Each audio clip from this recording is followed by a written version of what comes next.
Liverpool 3, Brentford 0. Stevie Nicol, I suppose the main word to describe that would be a routine win.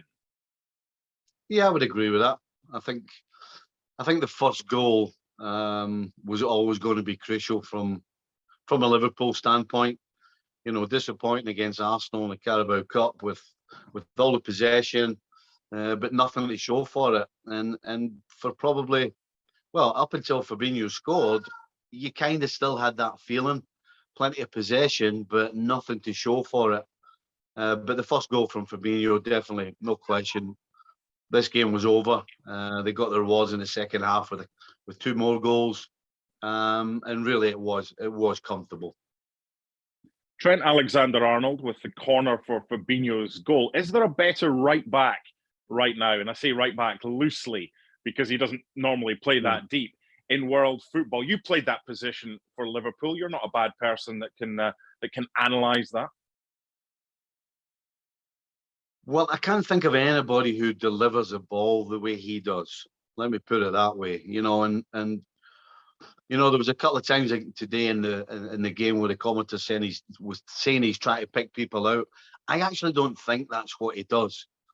You know, he's got instructions to get balls into certain areas, and then it's up to other Liverpool players to get on the end of it.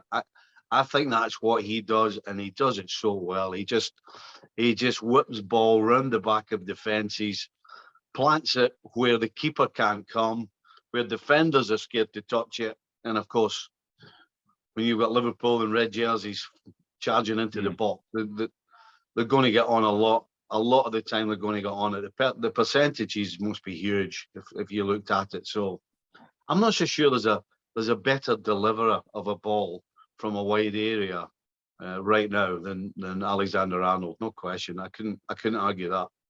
Well, that takes me seamlessly to the second goal and a super delivery from Andrew Robertson for Oxlade-Chamberlain. Minamino came off the bench to get the third, Stevie.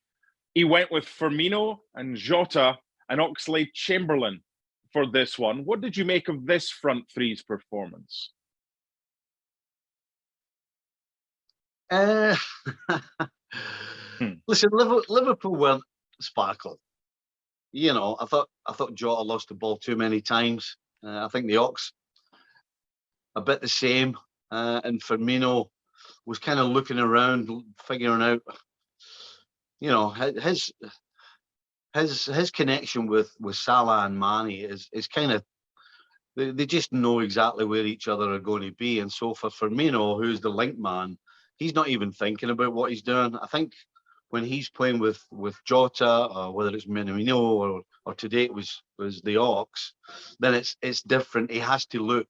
He has to take more time. And of course, when you take more time, then defenders get closer to you, and it's a lot more difficult to play. So the fact that they won 3-0, the fact that they won 3-0 with a front three of what we've just said, tells you that they can get it done.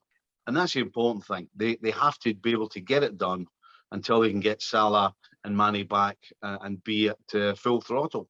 So yeah, I guess you can say it was a success, but it certainly wasn't sparkling. No, it didn't need to be. It's a 3-0 win. Bigger picture, it takes them 3 points closer to Man City. They've still got a game in hand, but even if they win that, they're still going to be a chunk behind. Do Manchester City have to drop their level for Liverpool to have a chance of winning this title? Yeah, I don't really think it matters now what Liverpool or anybody else does. This is with Manchester City. If Liverpool win out from here, Manchester City have to lose 3 games. So that tells you that this is in the hands of Manchester City.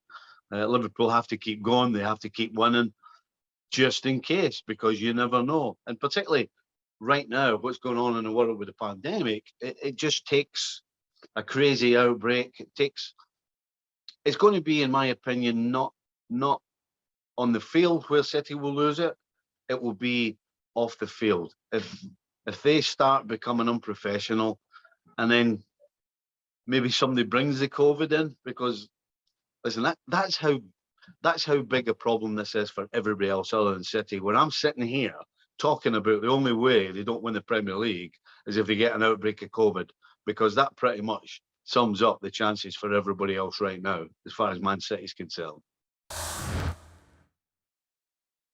Thanks so much for watching ESPN on YouTube. And for more sports highlights and analysis, be sure to download the ESPN app. And for premium content and live streaming, subscribe to ESPN Plus.